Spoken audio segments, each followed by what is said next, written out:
Hey everybody, my name is Jim, and today we're going to be doing a full-on review of a guitar I've had for a few weeks now, the Jetstream 290 with a Bigsby by Reverend. I like this guitar a lot.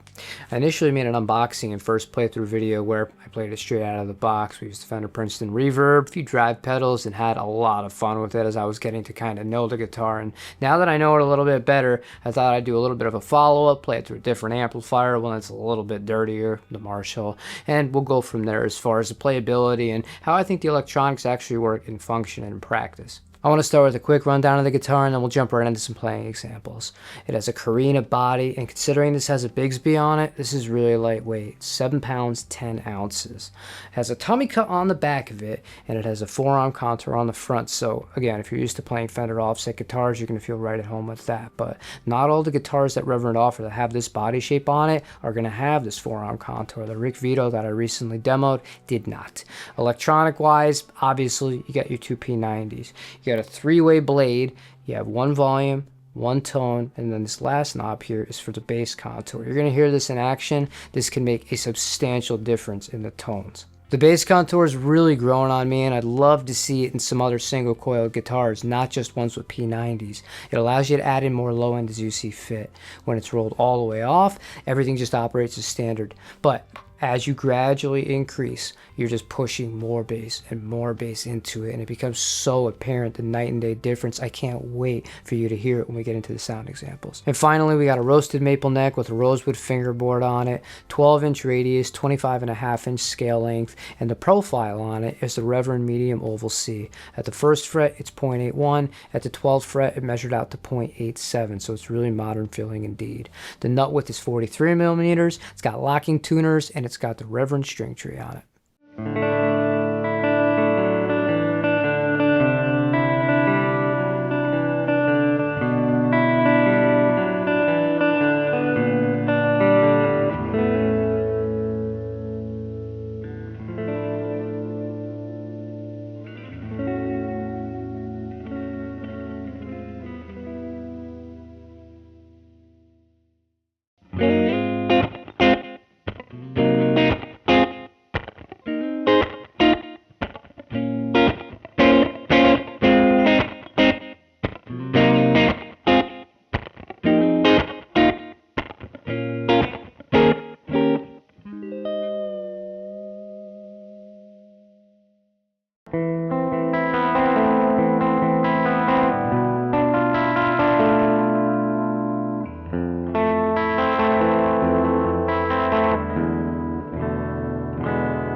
Before we go any further, I feel like it's important that you know I wasn't paid to make today's video. I'm actually borrowing this guitar from Zounds. They're my favorite online retailer in the United States of America, and the only way I make any money is if you use one of the affiliate links in the description linking back to Zounds and you make a purchase of anything. Doesn't matter what it is, it will directly support me. So thank you in advance to all of you who do that.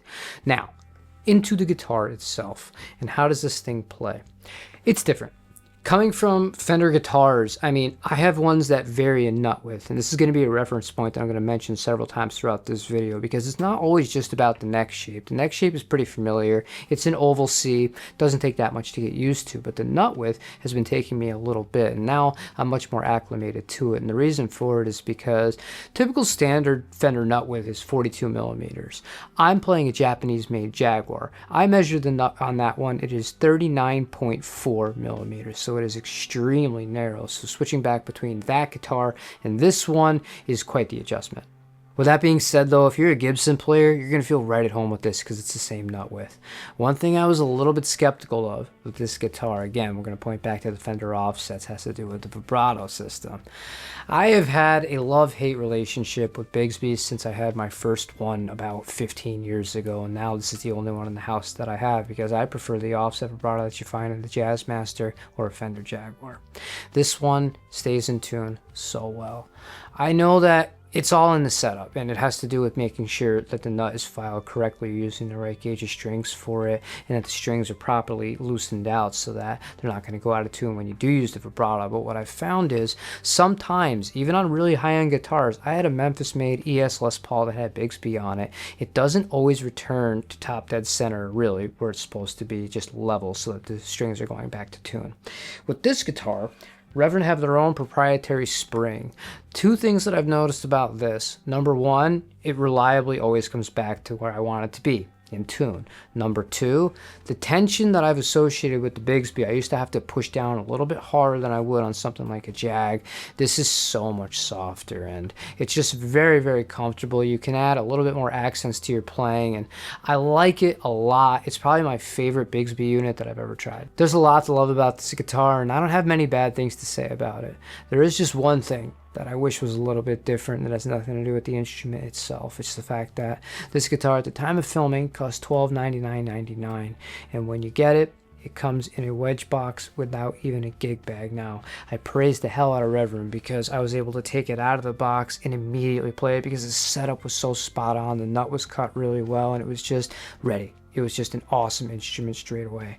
But if I didn't already have cases here, I would have been SOL, or I would have had to have ordered one to go along with it, and that would have brought the cost up another $100 or $200. And I just feel like it's competitive right now, and you are getting a lot of value with this because take it from me, I played guitars that cost twice as much as this, literally, that came with atrocious setups, things that you wouldn't expect a $300 guitar to have from some of the major brands, or electronics that just weren't connected, again, from major brands. You don't have to worry about that with this brand, but at the same time, having that would be just the icing on top of a very nice cake in my book. And also, Fiesta Red, this guitar and Fiesta Red to go at appointments, I'd be like, oh yeah, I'm all in here.